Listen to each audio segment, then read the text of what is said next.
এমন দিন কি আসবে যেদিন স্মার্টফোন বস্তুটির প্রয়োজনই ফুরিয়ে যাবে?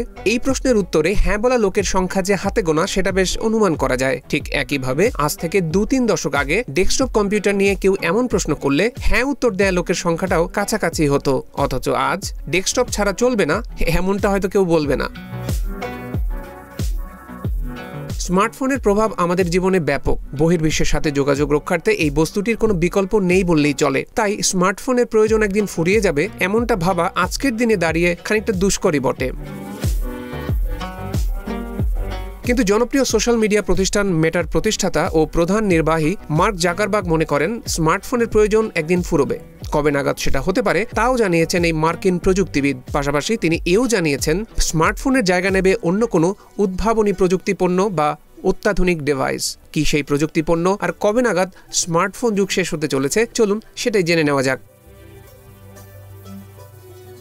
মার্ক জাকারবার্গ মনে করেন একদিন স্মার্টফোনের জায়গা নেবে স্মার্ট গ্লাস। পরবর্তী প্রজন্মের কম্পিউটিং প্ল্যাটফর্ম হতে চলেছে এই স্মার্ট গ্লাস। তবে হঠাৎ করে নয়, বরং পর্যায়ক্রমে কমে আসবে স্মার্টফোনের ব্যবহার এবং বেড়ে যাবে স্মার্ট গ্লাস গ্রহণের প্রবণতা। স্মার্টফোন থেকে স্মার্ট গ্লাস, প্রযুক্তি জগতে বৈপ্লবিক এই পরিবর্তন 2030-এর দশকেই হতে যাচ্ছে বলে মন্তব্য করেছেন মেটার স্বত্বাধিকারী Zuckerberg.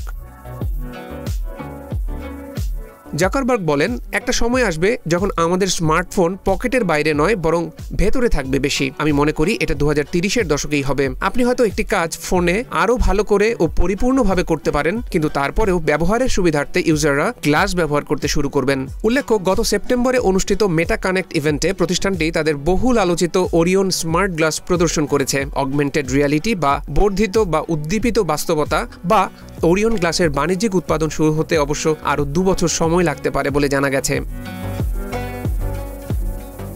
অ্যাপলের air smart glass vision pro অবশ্য ইতিমধ্যেই বাজারে এসেছে। এছাড়া চীনের কয়েকটি প্রতিষ্ঠানও স্মার্ট গ্লাস তৈরি নিয়ে কাজ করছে। এখন দেখার বিষয় জাকারবার্গের ভবিষ্যৎবাণী কতটা সত্য প্রমাণিত হয়।